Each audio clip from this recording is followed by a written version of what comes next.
Pán Kubík, prosím vás, ešte mi povedzte, kde skončím po voľbách? Čo ste to povedal? Kde skončím po voľbách? Ako štátny zamestnanec? Pán Kubík? Kde skončím po voľbách? Ako štátny zamestnanec, ktorý nie je vedúcim zamestnancom? Prezidentka Slovenskej republiky Tekeliová. Pri najhoršom premiér. No vidíte, ste sa šikovne vykrútil z toho. Dobre, ste podozriví, hej, svedok?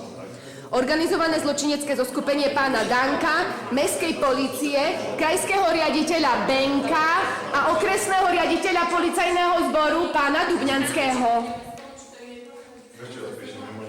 Prezrite si pána Kubíka, ktorý má na svedomí zastávanie 1/4 katastra obce Mlynica a ktorý o tom podáva nepravdivé informácie v dokumentoch, ktoré visia na stránkach obce. Toto je pán Kubík, ktorý sa vyhráža, že prídem o zamestnanie zmenou po voľbách. Aká má byť tá zmena, pán Kubík? Smer? Napríklad Smer? SD? Keď príde spoločná pripomienka, tak budete napísať na viac. Tak ja mám uviedol.